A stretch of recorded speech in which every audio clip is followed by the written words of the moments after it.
to Discography, the music podcast that delivers the objective truth about the entire discography of every single artist and band that ever existed. I'm your host, Dave Gebrow, and in this episode, we'll be turning our spray cans back on Black Sabbath, along with very special guest, Jim Florentine. This is part 2 of a 4-part series. That means it's the conclusion. And we'll be covering Mob Rules to the present day, 1981 to 2013's 13. Some of the worst music of all time will be talked about during this episode, and also some damn fine tunes as well. If you're tuning in for the first time, I just quit my job a couple months back while putting the Pavement series together, because I do it all, which requires stupid amounts of time. Everything from obtaining the guests, doing all the social media, all the recording and editing, you name it. And I love it. I'd have it no other way. The last 6 weeks of my career as a hearing instrument specialist was spent literally editing and promoting the Pavement series 8.5 hours a day, non-stop, until there was nothing left to do but leave. So why am I telling you this? Because I'm doubling down on Discography. My wife and 3-year-old son are doubling down on Discography. We're selling our house and planning on living as frugally as possible on the East Coast, and all of that just to ensure that Discography is the standard bearer for all that's awesome about music. So don't go anywhere when this episode's done. Subscribe. Coming up, we have soul-bearing interviews with the legendary Bob Forrest, the Wrecking Crew's Don Randy, and Foxygen's Jonathan Rado.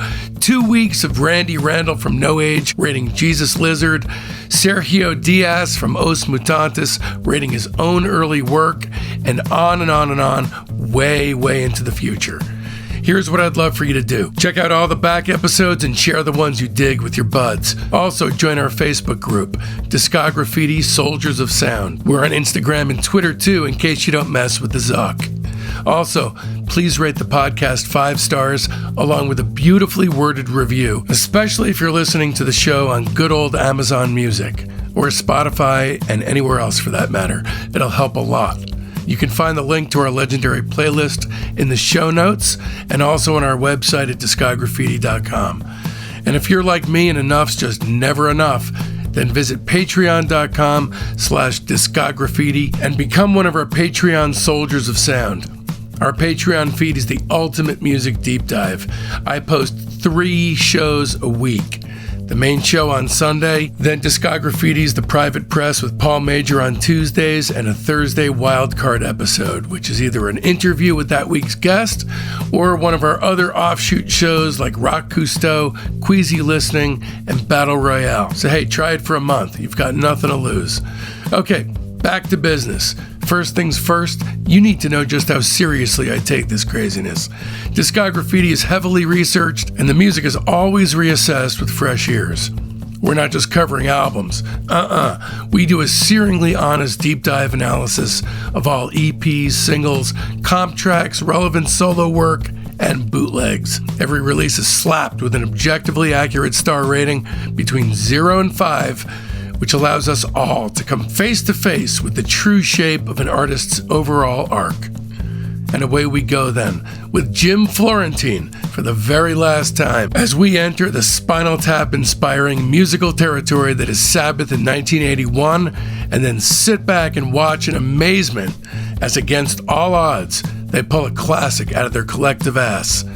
But I'm getting ahead of myself. Actually, the first new recording Sabbath made after Heaven and Hell was a version of the title track, The Mob Rules, for the Heavy Metal soundtrack, a great movie. And the track E5150 is also heard in the film, but not included on the soundtrack. Do you like Vinny's work? You know, Vinny's a great dude. I didn't mind it. I wanted Bill Ward back there on drums. When I saw the tour early on, the Heaven and Hell tour, I didn't even know was added a band, because there was no internet back then. Like once a month, a Heavy Metal Kerrang or Circus Magazine would come out and they report it. And I went to the show and I see some guy back there. I'm like, that's not Bill Ward. And I didn't even know who Vinny Appice was at the time. Do you remember them not even addressing it on stage? They didn't address it, and they might have introduced him later. later in the show, but they didn't go, hey, by the way, Bill's not here. I had no idea. They never gave Bill respect. They always treated him like shit. So that was like another thing. Like, who cares? He's just Bill Ward. He's just a drummer. Right. You just stick somebody else back there and not even say anything. Vinny's a great drummer. He definitely is. But it's just like, when you used to seeing the original band back there, the original, at least 3/4 of it, and now Bill Ward's out of the band. It was a big adjustment for me. But Bill, Vinny's a great drummer. But you just look at track 1, Turn Up the Night. This is a total balls out, inarguable metal classic. The first thing I'm thinking of, the first thing I'm really focusing on, aside from the energy of the performance, is that Bill Ward would have ripped this song a new metal enshrouded asshole. It would have been a whole different thing. True. He definitely would have. I love Turn Up the Night. You're right. It is like Neon Nights Part 2. Let's find another song to open the album real strong, like a Neon Nights, but a different version. Yeah, but it's almost like they took the template of the exact tempo and everything, stripped everything off of it, put other stuff down on top of it, and then there you have it. Voodoo's a fucking amazing song too. That riff is a monster. I love Voodoo. Love that song. Then The Sign of the Southern Cross. Not my cup of tea. Yeah, everyone loves this song. They think it's like, oh my God, this song's amazing. I was like, it's all right. It just goes on too long. Do you like that kind of that leaning towards metal thing where it's like the Renaissance Fair thing, or no? No, not at all. Yeah, I don't get what the two have in common. The fuck the two things have in common? Yeah, I know people go crazy over this song, and I'm just like, it's all right. It's not a masterpiece. It's pretty good. Yeah, even saying it's pretty good is very generous. E5150, an instrumental, pure atmosphere. So if you put Sign of the Southern Cross and E5150 together, that's like 11 minutes. So it really drains that first side for me. That's, to me, the only negative of this record is that section. You're right. Absolutely. Because you got 2 in a row. It was almost what album were we talking about? There was 2 in a row. Was it? Oh, when Ozzy said on Sabotage, between Super Czar and Am I Going Insane, there's kind of a lull. So then there is a course correction, thank God, before we get out of the end of that first side. The title track, it fucking seriously rips. And, I'll tell you, after coming off that 11 minutes of like wandering around and bumping against walls in the dark, the Mob Rules, it really... It feels even harder than it is because of all that. Second side, more great stuff. Not as incredible as the highs of the first side, but Country Girl, maybe a little unexceptional, but that's a pretty cool tune. I like Country Girl a lot. I like the chorus and stuff. I've always liked that song, Country Girl. My favorite of the side is the next one, Slipping Away. Yeah, it's pretty good. The second side starts losing me on this record. Really? A little bit. But Country Girl is good and Slipping Away is pretty good. And then I like Falling Off the Edge of the World. I know what they were going for there. I just don't think it's okay, but I don't know. It's another one where everyone's like Sign of the Southern Cross, Falling Off the Edge of the World, unbelievable, epic songs. Oh my God. Heaven and Hell was epic. Yeah, exactly. I wouldn't consider those two epic. Falling Off the Edge of the World is better than Sign of the Southern Cross. Yeah, look, this is a very solid record. It's definitely not quite as good as Heaven and Hell, but for a record that really just tries to copy the template of the record that preceded it, it doesn't miss the mark by much. I think it's a rock solid record that sags in spots, especially that Renaissance Fair, what the fuck is this thing? But in the final analysis, I think it's great. And their work with Dio, it managed to produce literally nothing embarrassing, which is saying a lot. So it's Country Girl, Slipping Away. Isn't there one more song before Falling Off the Edge of the World? Oh, yeah, there is, Over and Over. Yeah, it's that one doesn't do anything for me. Yeah, that does nothing for me. Yeah. Over and Over it's not as bad as Sign of the Southern Cross, but it doesn't do anything for me. Yeah. These guys are in the early 1980s not producing anything embarrassing, which for early 80s metal is saying quite a lot. For this record, I give it 4 stars. I'm giving it 3 3/4 stars. This is the first one I've liked more than you. Now I'm thinking about Heaven and Hell, like on a scale of 1 to 10. I always gave it like a a 9.5 or a 10. Mm-hmm. It might be a 9 now. And I always gave like Mob Rules like a 7.5, 8. Yeah, that's about right. I think that's about right. If there's anyone out there who actually prefers Mob Rules over Heaven and Hell, that would be a very interesting kind of person, because quite obviously they were going to replicate the effect. Well, I think because the Mob Rules, people said that's sort of like a sludgy, a doom record too, kind of like the sound quality on it they like. Right. Compared to Heaven and Hell's a lot cleaner. Yeah, ultimately that's the better record. And in '82, Live Evil came out, and that's the first official live album actually by the group. So what do you think about this record? I didn't like it. You didn't like it? I didn't like what Dio did to the Ozzy songs, the way he sung them. I wasn't crazy about it, especially like War Pigs and NIB and stuff like that. Yeah. I know they were having a lot of problems at the time because, Dio wanted it done his way. Iommi wanted it done his way. So Dio or Iommi would sneak in the studio in the middle of the night and change stuff, and then they would change it back. And if you look at the credits on the album, on the back of the album, it says, Black Sabbath, Tony Iommi in big letters, Geezer Butler in big letters, and then Ronnie James Dio in small letters, and Vinny Appice in small letters. That's ridiculous. I know, because that's how mad they were. And that was the end of that band. And then Dio started his solo career. But then also, Sharon caught wind that they were putting this Live Evil album out. So Sharon's like, Ozzy, we got to do a whole Sabbath covers album. So that's when they did Speak of the Devil. We got to put it out before them. So during this time when all this stuff is happening, are you siding with either camp? Ozzy. Yeah, totally Ozzy. 100%. Okay. But I did see the Heaven and Hell tour. So, but no, I was totally on Ozzy's side. Between 1982 and current day, is there anything that you like from Sabbath? I mean, Born Again, there was a few good songs on there. It wasn't bad. It's ridiculous. Let's see. Born Again comes out in 83, right? Yeah. I was 11 years old. I bought the cassette. That was the very first Sabbath album I ever owned. I think I bought it because of the cover. That's where I came in. And at that time, I didn't have, obviously as discerning a perspective as I could have had on music as I got older, but I still kind of like the album. It's, I know we're not talking about this, okay? No. The production's weird on it and stuff, but there's probably like 5 really good songs on there out of 10 or whatever it's on there. So it's not a clunker. No, I don't. Look, I don't blame you for not wanting to cover it. That's all I can say. And I don't even think we need to cover the 13 record, only because Bill didn't play on it. To me, if Bill didn't play, I think 13 is a good record, but it's not the classic band. I really don't know contractually what happened, but anyway, we're getting a little bit. They basically wanted to give. It was supposed to be 25% split between the 4 guys. Yeah. Okay. And then at the last minute, they go, Bill, you're going to get, it's going to be 30, 30, 30, and you're getting 10%. And he's like, no, it was supposed to be 24. We all agreed. Yeah, at the last second, sign this, Bill. Bill, we're going to the studio tomorrow. Sign this. Right. He's like, I'm not signing it. Okay, then we're going to get another drummer. They just completely screwed him. Right.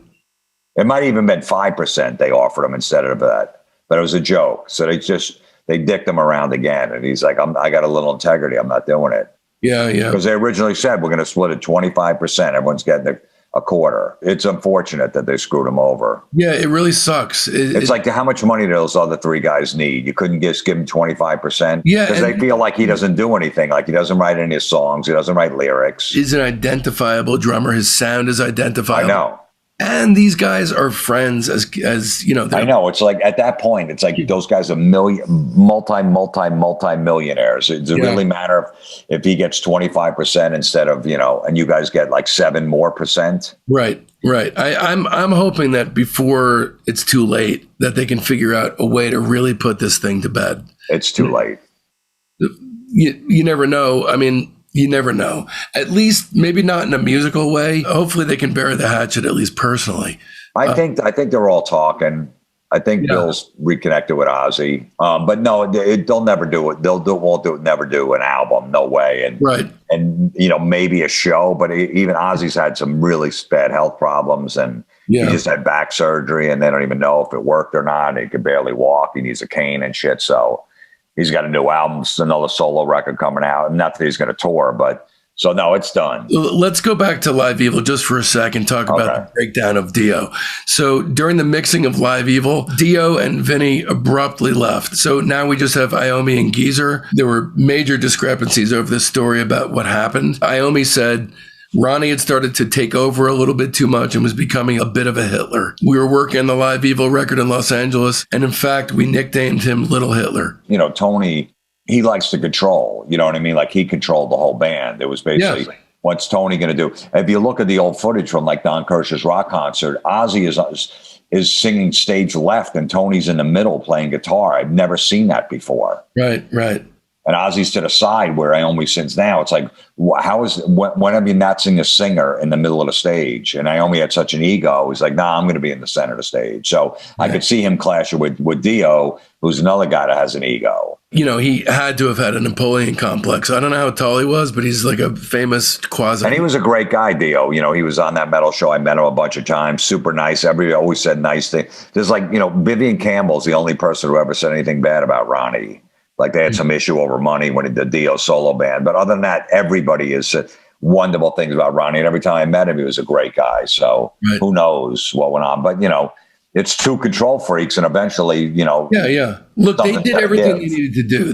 They had the one record, which was sensational. Then the other record, which was a copy of it, and it was really good as well. Now we're in phase 5. This whole phase starts with a blackout. It starts with Ian Gillan blacking out, coming to and realizing that he had joined this band. And it ends with everything kind of breaking down, and then the original band coming back together. All right, so here we go. Phase 5. Damn you, Jim, for making me do all the non-Ozzy, non-Dio Sabbath all by my lonesome. 1983 to 1997. Above all else, just know, guys, I swear to effing Christ, I listened to every last note of the following records I'm about to talk about, mainly as a service to you, loyal listener and fellow soldier of sound, so you don't have to. Okay, 1983, Born Again. This is the only album from this period that I'm going to be going into detail on this program about. There are two camps. Those who feel this belongs with this particular pile of shit from 83 to 97, like Jim, and those like me who feel otherwise, that it kind of is its own thing, a complete outlier from the rest of the catalog. Born Again is the 11th Sabbath album, released in August 1983. It's also the only album the group recorded with vocalist Ian Gillan from Deep Purple.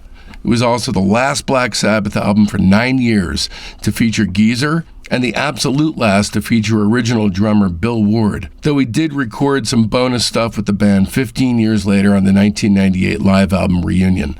This album actually hit the top 40 in the US too, believe it or not.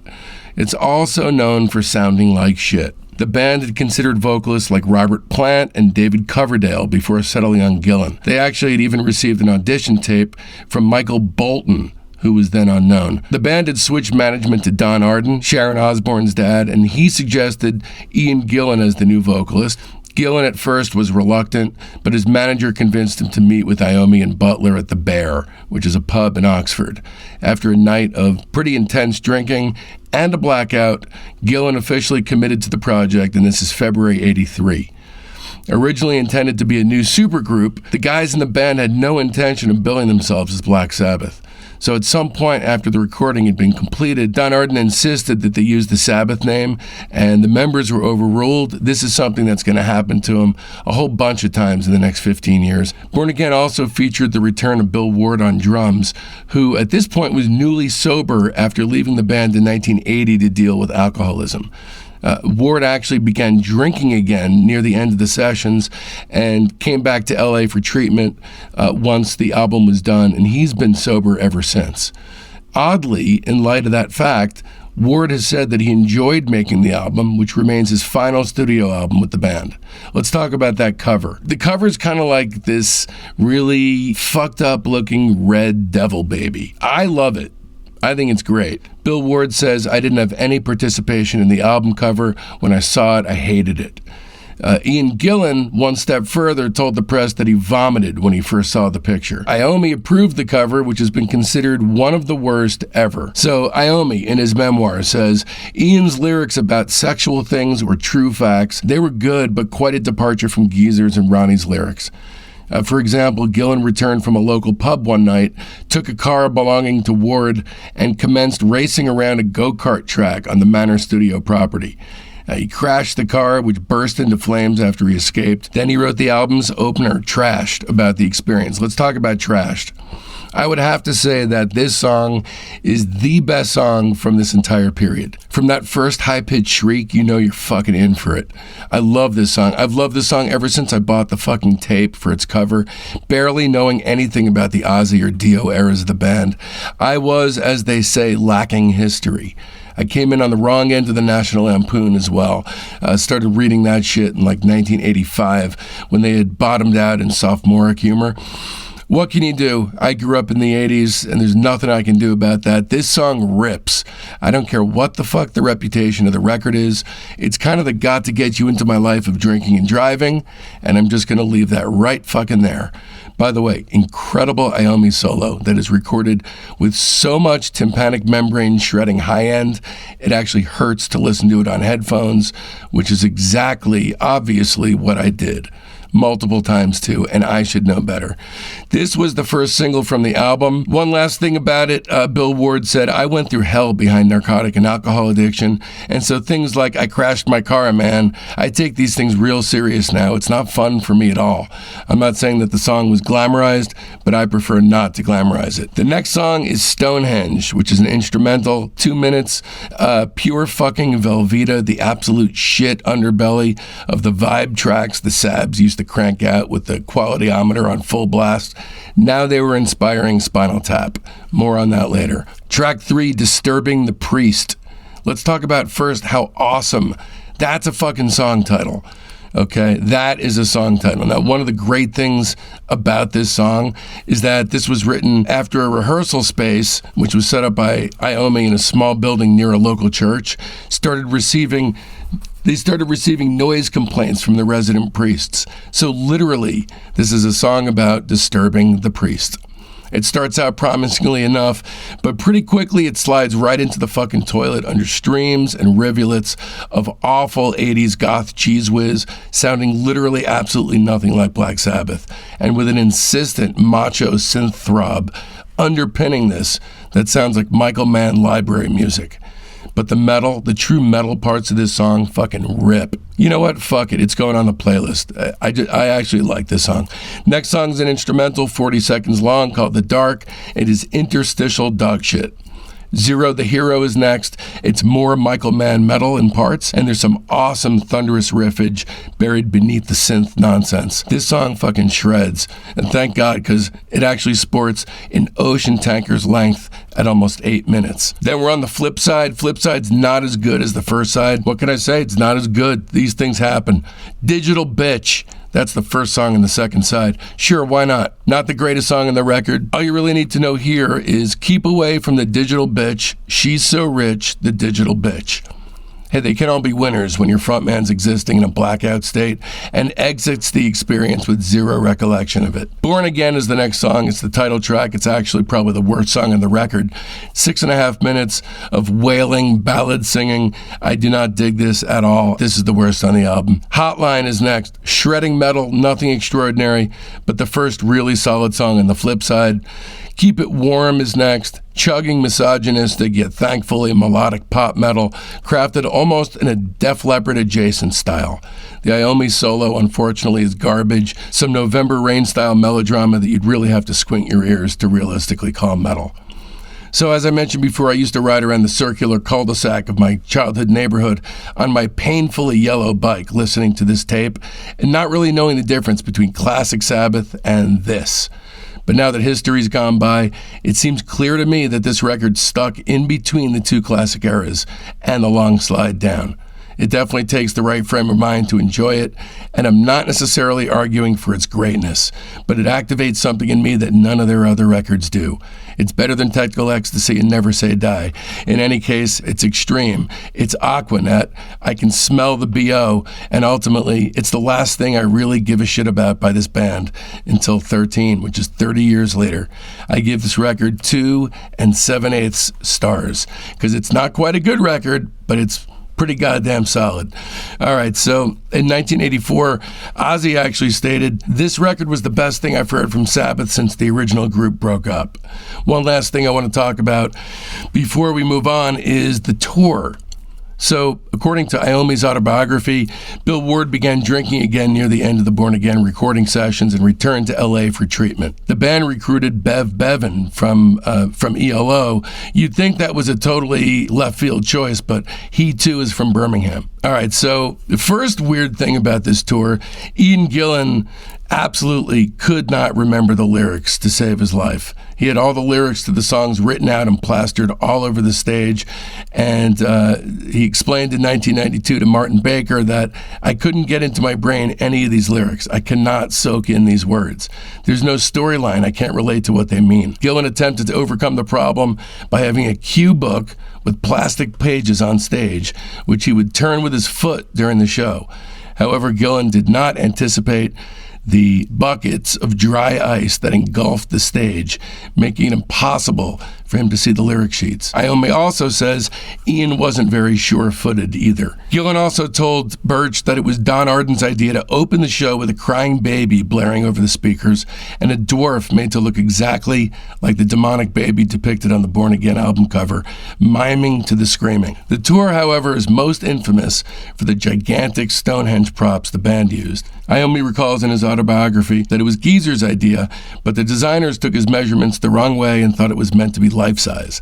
Months later, while rehearsing for the tour at the Birmingham NEC, the stage set arrived. Iommi writes, "We were in shock. This stuff was coming in and in and in. It had all these huge columns in the back that were as wide as your average bedroom. The columns in front were about 13 feet high. If it sounds redolent to you of anything, the set would be lampooned in This Is Spinal Tap, with the band having the opposite problem of having to use miniature Stonehenge stage props." Okay, so after the tour supporting the record, this version of Black Sabbath fell apart, with Ian Gillan and Bill Ward departing, and the tour was also a breaking point for Geezer, who also split. In 92, Ian Gillan said, "I was the worst singer Black Sabbath ever had. I was totally incompatible with any music they'd ever done.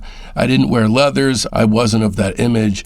I think the fans probably were in a total state of confusion." Okay, so following that tour, in March 84, Ian Gillan left Sabbath to rejoin Deep Purple. Bev Bevan left at the same time, and Gillan remarked that he and Bevan were made to feel like hired help by Iommi. The band then recruited an unknown LA vocalist named David Donato, and Ward once again rejoined. The new lineup wrote and rehearsed throughout 84 and eventually recorded a demo with producer Bob Ezrin, king of the rock opera, in October. They were unhappy with the results of the recording, and the band parted ways with Donato shortly after. Ward left after that, saying, "This isn't Black Sabbath." Geezer would quit Sabbath next in November 84 to form a solo band. Now here's a weird slice of Black Sabbath history. There's a vocalist whose status is disputed both inside and outside Sabbath, and it's Christian evangelist and former Joshua frontman Jeff Fenholt. This guy, Jeff Fenholt, insists that he was a singer in Sabbath between January and May 1985, but Iommi has never confirmed it. So after Ward and Butler left, the only original remaining member in the band was Iommi. He put Sabbath on hiatus. Then the original Sabbath lineup agreed to a spot at Live Aid, and they performed at the Philly show on July 13th, 1985. It was the first time the original lineup had appeared on stage since 1978. Geezer said, "We were all drunk when we did Live Aid, but we'd got drunk separately." How fucking sad is that? Then a guy named Glenn Hughes started coming along, and he became the new vocalist for Sabbath. They spent the remainder of the year in the studio recording what would become Seventh Star. Again, it happened. Warner Brothers refused to release the album as what it was intended as, which is a Tony Iommi solo record, instead insisting on using the name Black Sabbath. Pressured by the band's manager, Don Arden, The two compromised and released the album as Black Sabbath featuring Tony Iommi in January 86. The vocalist Glenn Hughes said, "I was into the Tony Iommi project, but I wasn't into the Black Sabbath moniker. The idea of being a Black Sabbath didn't appeal to me whatsoever. Glenn Hughes singing in Black Sabbath is like James Brown singing in Metallica. It wasn't going to work." Nearly half of the U.S. dates would be canceled because of poor ticket sales. So let's talk about 1986's Seventh Star. It's the 12th Sabbath album. Released in January 86, it features Iommi alongside Jeff Nichols, Eric Singer, and Dave Spitz, playing keyboards, drums, and bass, respectively, and Glenn Hughes, the ex-Deep Purple bassist and vocalist, as lead singer. It was their first release without Geezer. Despite the issues behind the release's production, it reached number 78 in the US and number 27 in the UK. Bill Ward said, "It seemed to me like the band was on its last legs and my heart just went out to Tony.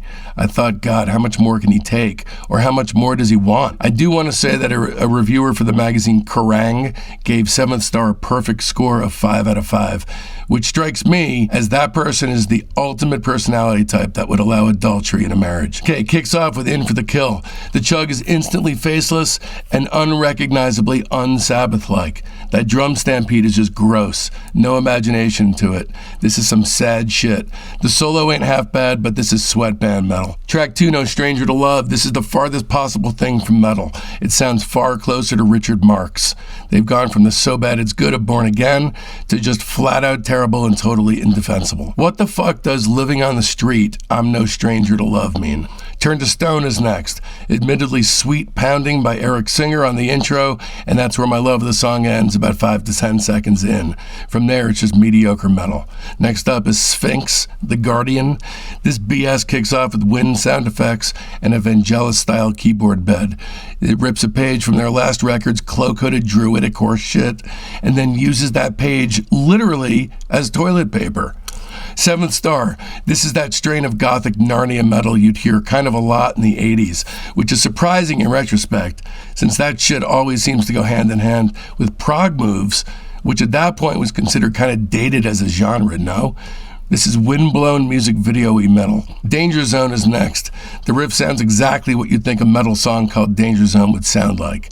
Heart Like a Wheel is next. Creepy, crawly, Halloween-y metal. At almost 7 minutes, it's really some kind of sick joke. Angry Heart is next, a stodgy shit ballad. And then In Memory, the closer, It's Still Haunting Me, over and fucking over again. You can definitely make a case for Born Again, obviously, since I already have. But I don't see how you can make a case for Seventh Star. This is officially where they wander off the well-trod path of their past into uncertain arenas, as it were. I don't think there's a single good song to even rescue here. Danger Zone would be the closest thing to a cherry pick here, but nah, I ain't gonna bother. 1 star. 1987, The Eternal Idol. New vocalist on board, Ray Gillen. Except Gillen quit shortly after their return to England. Tony Martin was hired and actually reconstructed the vocals shortly before production ended. So, new vocalist, Tony Martin. Poor dude just pantomiming the original vocals. Before the release of the new album, to add insult to injury, Sabbath accepted an offer to play 6 shows at Sun City, South Africa during the apartheid era. The band obviously drew criticism from activists and artists involved with Artists United Against Apartheid, who'd been boycotting South Africa since 1985. Because of that, drummer Bev Bevan refused to play with them and was replaced by Terry Chimes, formerly of The Clash. After nearly a year in production, The Eternal Idol was released on December 8, 1987. It peaked at number 168 in the US. The Eternal Idol is the 13th Sabbath album. It was the last full album of new material by Sabbath to be released by Warner Brothers Records in North America. And one last piece of horseshit, the song Nightmare was initially written for Nightmare on Elm Street 3 Dream Warriors, for some comic Satan-y kind of stuff. The first song, The Shining. Tony Martin, it's immediately apparent that he is a bad, very incorrect vocalist for the band, no matter what the fuck they decide to call themselves. The second song is actually decent, Ancient Warrior. Fairly sick riffage from Iommi, but again, Martin's voice and the faceless 80s drumming is just enough to sink it for me. Hard Life to Love, yeah, this feels more like hard rock than metal, sort of Loverboy adjacent territory. Glory Ride, this has a Lone Rider of the Apocalypse gunning down Satan's highway kind of vibe to it. Those marching triplets keeping this thing sailing forward as it takes multiple shits in your ear holes. Born to Lose, more hard rock adjacent scribblings, this time seemingly the theme song to getting the most popular biker tattoo that ever was. Scarlet Pimpernel, the instrumental, a requiem for a black-lit bong hit. Hat tip to the old days, and sadly, this has to be, besides Ancient Warrior, the best song on the album. Once upon a time, good as they were, these things were just act breaks, and barely anything more. Lost Forever, that's a course correction. Furious riffage kickstarts this thing, and you realize, whoa, I've just sleptwalked through several songs. But it's okay, so did the band. This is a return to firmer terra firma, although not quite a good song. The title track, the longest song on the album, reveals itself from within a shroud of fog and smoke. The vocals sound uttered from deep within a hooded cloak, pure silliness, and way too long. This should have been jammed at the end of side one. This is not an album closer, unless you want to leave your audience choking on a gallon of chugged bong water. Ultimately, this is just terrible. And focusing squarely on what the band was named and the expectations derived from purchasing a chunk of music that's called One Thing Versus Another, that misses the point entirely. This is just bad, uninspired music. Call it by any name, it blows. I give it 1 star, and that's just for Ancient Warrior. Following the shit commercial performance of that album, Black Sabbath were dropped by Vertigo Records and Warner Brothers Records after an 18-year deal and signed with IRS Records. Tommy Iommi had met Miles Copeland, who owned IRS Records at the time. That, by the way, is Stuart Copeland's brother. Miles Copeland told him, you know how to write albums, you know what people want, you do it, and I'm fine with it. Iommi signed, as anyone would have. 1989, Headless Cross. We got the same vocalist, Tony Martin. Conceptually, the lyrics have predominantly occult and satanic elements, possibly the only time in the band's career that it acts as more of an overall concept-type album and not as a few songs about Satan. Headless Cross is the 14th Sabbath album, released on April 24th, 1989.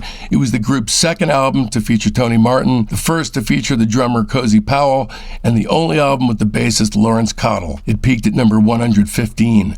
Sales in the U.S. were low, leading to the curtailment of the tour. It's also the first album of their discography not available on Spotify. It is on good old YouTube, though. But then again, literally everything is. I'm not even going to talk about any of the fucking songs here. 1 star. 1990, Tyr. Tyr? Tyr is how you spell it. Same vocalist, Tony Martin. These guys were on a streak. This is their 15th album, released in August 1990 by IRS. The album title and several song titles allude to Norse mythology, which led many to call the album a concept album. I just call it a piece of shit. Tony Iommi, in his autobiography, said, on Headless Cross, Tony Martin had just come into the band and he assumed, oh, Black Sabbath, it's all about the devil. So his lyrics were full of the devil and Satan. It was too much in your face. We told him to be a bit more subtle about it. So for Tyr, he did all these lyrics about Nordic gods and whatnot. It took me a while to get my head around that. In other words, he was told to be not quite on the nose, so he did something that had nothing to do with Sabbath and is really fucking bad. This record represents possibly the most dramatic departure from their traditional sound, with only traces of it found in the occasional riff.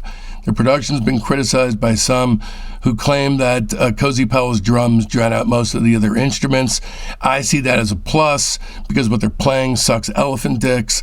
Let's not talk about any of the songs. I give it a half star. 1992's Dehumanizer, this is worth actually mentioning here because it was Sabbath's first studio album in over a decade to feature Ronnie James Dio as vocalist and drummer Vinny Appice, and their first in 9 years to feature Geezer. So with Vinny back in the band, this effectively reunited the Mob Rules lineup. So Dio says, we recorded it true to what the band is. Just guitar, bass, drums, and vocals, you know. A couple of keyboard things here and there. Sure, Dio, just throw the keyboard thing in as a postscript, even though it's the main fucking event, because this is not metal. Commercially, the album marked a temporary resurgence of sorts for Sabbath, peaking at number 44 in the U.S. This incarnation of Sabbath ended when Dio's contract with the band ended, several days before the Costa Mesa reunion shows in November '92. According to Iommi, Dio quit because he was asked to support Ozzy Osbourne's final shows at Costa Mesa, and he referred to Ozzy as a clown. Dio would not record or perform with the band again until 2006. For the 2 Costa Mesa shows, the band replaced Dio with Judas Priest frontman Rob Halford, and on the second night, Iommi, Butler, and Bill Ward joined Osbourne on stage for 4 songs.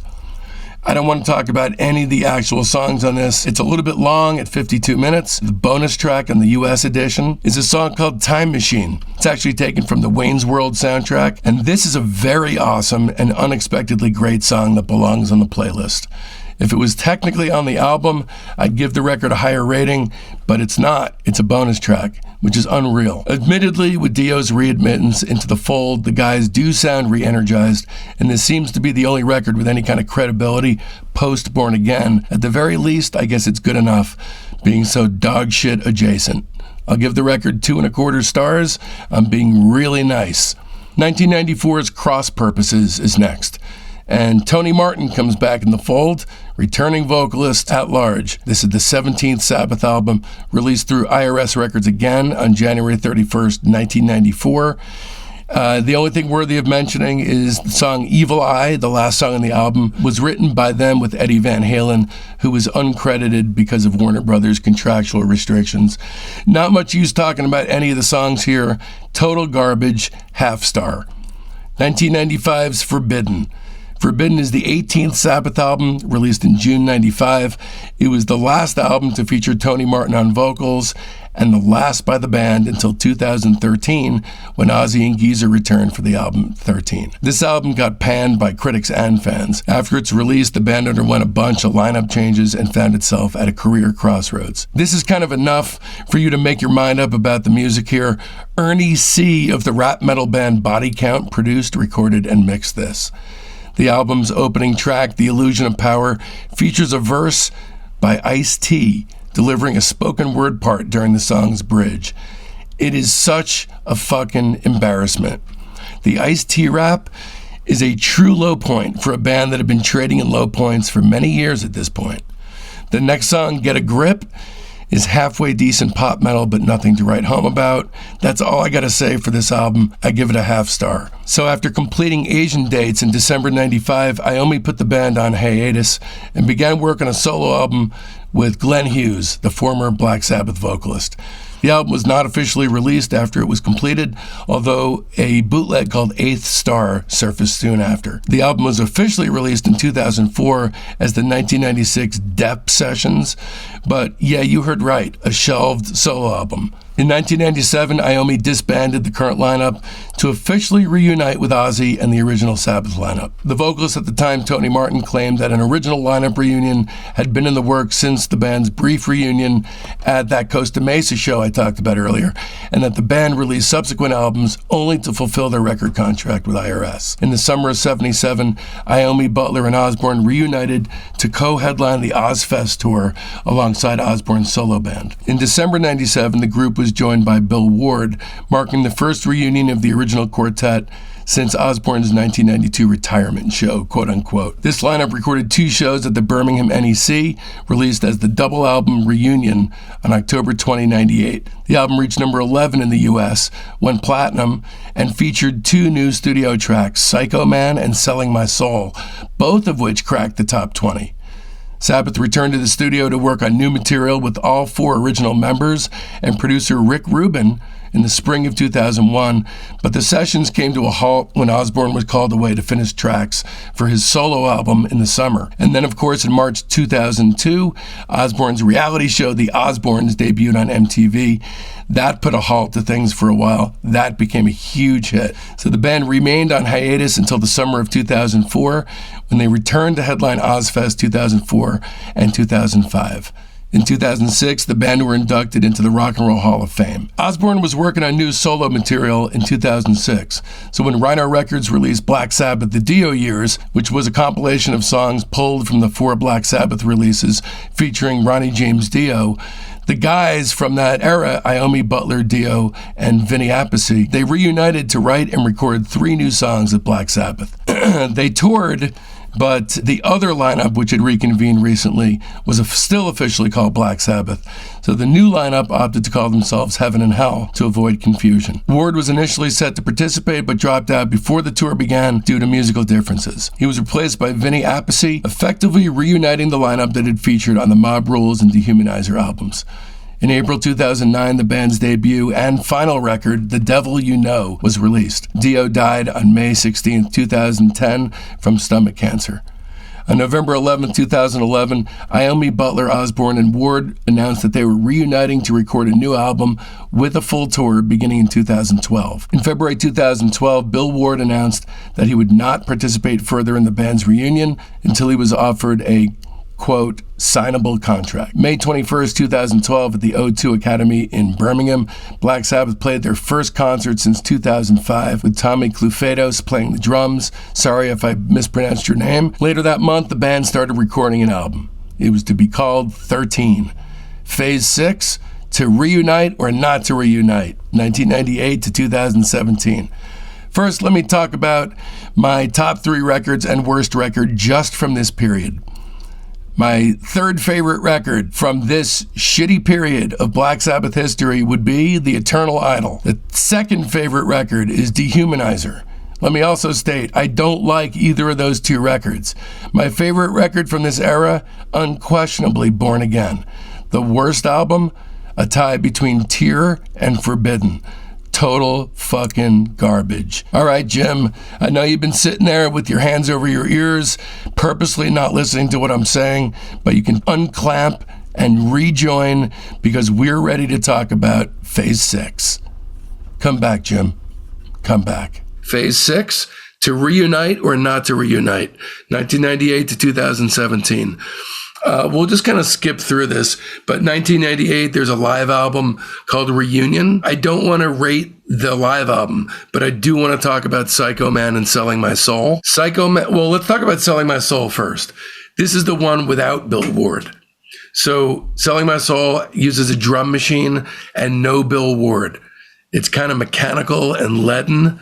Just knowing it's a drum machine makes it depressing. I didn't know that it was a drum machine. It doesn't sound like it, but it is. Yeah, I wasn't crazy about Psycho Man was okay. It was kind of like a updated version of Iron Man, maybe, or something. I love Psycho Man. Okay, so my experience re-listening to Psycho Man was very strange. I was just listening to it. It sounded perfunctory. I was focusing on something else. I was driving. And then at 2 minutes, 12 seconds, all of a sudden, Bill goes ape shit. And then Iommi and Geezer join in. And then at 3 minutes, 8 seconds, it gets even crazier. This is Bill Ward's last song with the band, is it not? The last studio song, yeah. Yeah, this is it. And I think it's phenomenal. I really do. This one. That one I remember being pretty good, definitely. But the live album is great. Yeah. But this as a song is a fantastic testament to Black Sabbath. This is kind of their epitaph. It's the last one that Bill's ever going to do with them in the studio, probably. Yeah. If we're going to do just songs, Psycho Man, I give 5 stars. Selling My Soul, I give 2 stars. I go like 4 and 2.5. Okay, yeah, that's reasonable. Then in 2013, Rick Rubin slathered his magic all over this record. You know, he doesn't usually do it with metal. I think it's really just Sabbath and Metallica. For my money, this is the better of the two. Although he's reusing and sort of recommingling the band with old sounds, so much so, in fact, that you have the rain, the thunder, and the church bells tolling as a callback to Black Sabbath from the first record. It really stands on its own. I think it's a great record. It doesn't have Bill in it, which sucks, but I think it's a great record. I like 13 a lot. I'm a big fan of the record. I thought it was really good. I mean, for a band that, you know, you see these bands as they get older and they put records out, they're like, but this one was like, wow. They surprised me on it. Right from the beginning, you know, you're in familiar territory. And it's just like, I don't know about you, but for me, right when it kicks off, it's like a relief because it's been really, if you think about it, it's been since Sabotage, since they definitively sound like Sabbath. So 25, 35, 38 years since they actually have let their signature sound go. And End of the Beginning, it's like they pick up right from where they left off. End of the Beginning and God is Dead, they're both of similarly high caliber. End of the Beginning is great. God is Dead is really good too. It drags just a little. God is Dead.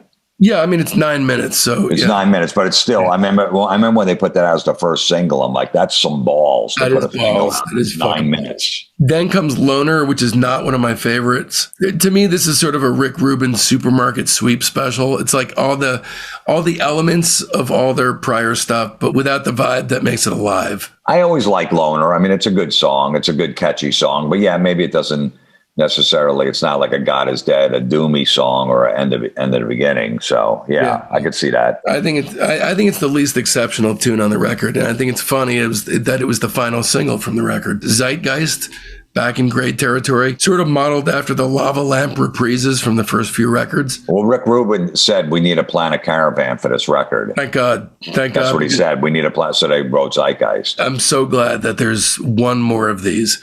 Yeah. Age of Reason, another not really ferocious, but solid offering from these guys. I like that song. It's solid. Oh, yeah? Yeah. I like it. I don't like it as much as Live Forever, though. I like Age of Reason better. You do? Yeah. I like Age of Reason. And there's one more coming up. When you mention, I'll remember what it is. I really like a lot. I know. It's Damaged Soul, right? Damaged Soul is great because that's a jam that they were doing in the studio. And Rick's like, we got to record that. I love it. And it's also got that fucking harmonica metal thing. Yeah. It's like the only other song besides Wizard that has the harmonica metal thing. It reminds me of like a Warning kind of thing, you know? Yeah. But Rick's like, hey, man, we're going to record that jam because they would just come in and warm up with that. Yeah, this is a great song. And Dear Father as well. Yeah, Dear Father is good. Someone made a good point. I think that's the only song on that record that almost sounds like an Ozzy solo song. Oh, that's interesting. Yeah, I know. I never really noticed that. But then when they said that, I go, okay, I could see that. I think what I like the most about this one is that they managed to, I mean, he's so outspoken about his love for the Beatles. Yeah. And I feel like on this one, they managed to combine, all the dark elements of that Devil's Tritone with a Beatley sense of melody. Right. And it's a song about fucking pedophilic priests. So you got like everything going for it. And the rain, the thunder, and the church bells are here. So it's a full circle thing. Worth mentioning is a few Spotify bonus tracks that are way beyond what they needed to be. Methademic is amazing. You know that when I saw them on the reunion tour, they did that song live? That must have been fucking nuts. That they did a bonus track live. Right. Yeah, I know. They did 5 new songs, which I love because, I saw Sabbath so many times. I'm like, I don't want to hear the same song. So they did End of the Beginning, God is Dead, that song. And there was one other, I think Age of Reason they did. I'm like, good. It sounded fresh. It sounded like awesome, man. So it was really good to see some new songs. Yeah, and talking to you, as someone who, doesn't really care about the radio stuff or anything, there's 3 new songs here. 2 of them easily could have been on the album proper. Methademic, Peace of Mind, and Pariah. I don't think this is in their top 3 records. Rick Rubin has a few records that are, not as well known, where he was not able to successfully resuscitate someone's career, like Donovan, for instance. He definitely, this was on the top end of the scale as far as a successful working relationship. I give it 4.25 stars. I'll give it 4 stars, 3 3/4 to 4 stars. I think it's better than Technical Ecstasy and Never Say Die. I'll get to that. Okay. All right. The End EP. This is not their last release. That would be The End live in Birmingham, which has those angelic sessions you were talking about. And it is shocking how good it is. So we have 4 live songs, 4 studio songs. The 4 studio songs, 3 of them are really good, and 1 of them is just kind of decent. Season of the Dead, really good lumbering behemoth of a tune. That's going on the playlist. Do you like that one? I never really got into the bonus tracks that much. I tried to. I don't know, for some reason, I got to go revisit it again. You should revisit this one, man, because Season of the Dead, Cry All Night, and Isolated Man are terrific. Take Me Home is kind of standard. For what this is, this should have been like a sort of cash grab, nothing kind of a release. I give it 3.5 stars. I mean, it's hysterically better than it has any right to be. Yeah, I don't know. I listened to them a few times. I tried to get into it. It just they weren't really clicking with me, the songs. So, if I could give it a 3, because I didn't really get into it too much. Okay. And then The End live in Birmingham. now we're kind of full circle because I don't want to talk about the live stuff, but the angelic sessions, that's really interesting.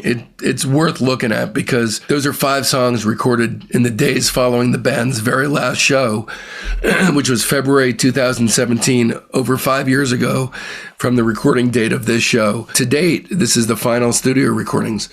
We have The Wizard, Wicked World, Sweet Leaf, Tomorrow's Dream, and Changes. I showed that at the end of the DVD or the movie version. It just Changes just alone was just phenomenal. And The Wizard, I don't remember Tomorrow's Dream, them doing Tomorrow's Dream. Yeah, I watched all the stuff on YouTube, and it's... Okay, yeah, no, I mean, it was great.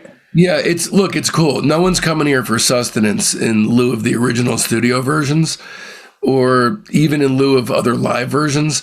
It's kind of a memento of the occasion. That's kind of it. But at the same time, if this is the last thing they do, then it's a really beautiful thing that they got. I'm just glad they didn't do it like that version, that little studio of Iron Man, Paranoid, and, you know. Right, exactly. War Pigs, which I thought, I'm like, oh, they're going to do that again, a different version. But it was great that they did different songs. If you're a Black Sabbath fan that likes to wander off the straight and narrow path and you don't really care about what's played on the radio, it's an awesome thing that this is what they chose to do. So since 2017, for the last few years, Bill has talked about, with Eddie Trunk, that he no longer has the ability or chops to perform with Sabbath in concert, but he has expressed that he would love to make another album with Osbourne, Butler, and Iommi. He didn't rule out the possibility of doing another reunion, but Ozzy revealed in an episode of Ozzy Speaks on Ozzy's Boneyard that he's working with Iommi, who will appear as one of the guests for his upcoming 13th solo album. Iommi plays on one song. He's got Jeff Beck on another song, Zach Wilde. He's got all just guests on this album. So who knows what's going to happen here? I mean, look, no matter what, even if something did happen, obviously the bulk of their work is behind them. So let's talk about the overview and shape of their arc. Drugs play a part in the stories of many bands, but almost never as front and center as the role we see him play in this sordid fucking tale. One of the greatest in rock and roll history, a lottery-winning, opportunity-squandering fable that takes us from the grayed-out, belching smokestacks of Birmingham factory life to the loftiest perches of high society. Pure, uncut Bolivian, top-shelf everything. But that wasn't enough, because it never is. It's never enough. And so the vagaries of true, untempered hedonism curtailed and helped design a fabulous arc for a fabulous band, seeing as everything, every last thing, works out exactly how it's supposed to. Top 3 records. Number 3, Paranoid. Number 2, Master of Reality. Number 1, Volume 4. Worst album, Technical Ecstasy. You want me to go? Hell yeah, I do. I can't fucking wait. Number 3, the first Black Sabbath album. Number 2, Volume 4. Number 1, Sabotage. Worst album, and I'm only saying it because Bill Ward doesn't play on a 13. No shit. Yeah, and if I get rid of 13, I'm going to go Mob Rules. Okay, that's interesting, man. Wow, you really, when you talked about only doing Ozzy and Dio stuff, I just took it upon myself to just figure, you know what, I'm going to throw 13 in there. It's absolutely. And I was thinking about it today, and then I'm like, you know what, Bill's not on that record. I'm trying to come up with a list like the best and worst. If it wasn't 13, like I said, Mob Rules, then it would be Technical Ecstasy, my second least favorite. Then Never Say Die, my third. And then Sabbath, Bloody Sabbath would be my fourth least favorite. And then Heaven and Hell. My favorite would be Sabotage, Volume 4, Black Sabbath, Master Reality, Paranoid, Heaven and Hell. Oh, in that order? Yeah, and then Sabbath, Bloody Sabbath. This is a great favorite band. I mean, there's so much music. There's a lot of really good music. There's some of the worst music ever made. There's a big story here. Jim, I want to thank you from the bottom of my heart. I knew this was going to be a long sit down. You and I have been talking for 4.5 hours. That's insane. Yeah, I've never done a podcast that long. I didn't know it was going to go that long, but it's fine. It was interesting. So I knew it was going to go that long, and there was no fucking way I was going to tell you. Right. That's right. Lucky I didn't have anything to do. Usually I do. So I know. I'm sure you usually do. Like I said, I can't thank you enough. So psyched to have you on. I'm going to continue spreading the good word about No. Before we take off here, I'm guessing you're involved in about 100 different things. Is there anything specifically that you want to promote that's coming out? Any live dates or gigs that you're doing? No, I mean, I do a podcast every week, wherever you get podcasts. It's called Everybody Is Awful. Comes out every Monday. And I do a I'm on Ozzy's Boneyard on Sirius XM. I do a show on there every Thursday at 5 p.m. Play deep hard rock and metal classic cuts on there every Thursday at 5 o'clock. Nice. Tell me about your podcast. It's just me making fun of dumb people on social media, posting their stupid stuff. People send it in. I pick it apart. Nice. Take a picture of their food and their vacations and shit. Terrorizing Telemarketers is coming out too, right? Yeah, I don't know when it's coming out, but it's done. But it'll be coming out in a few months, volume 7 at some point. But the volume 1 through 6, they're out there wherever you could stream them wherever. So I also want to mention that Meet the Creeps is amazing.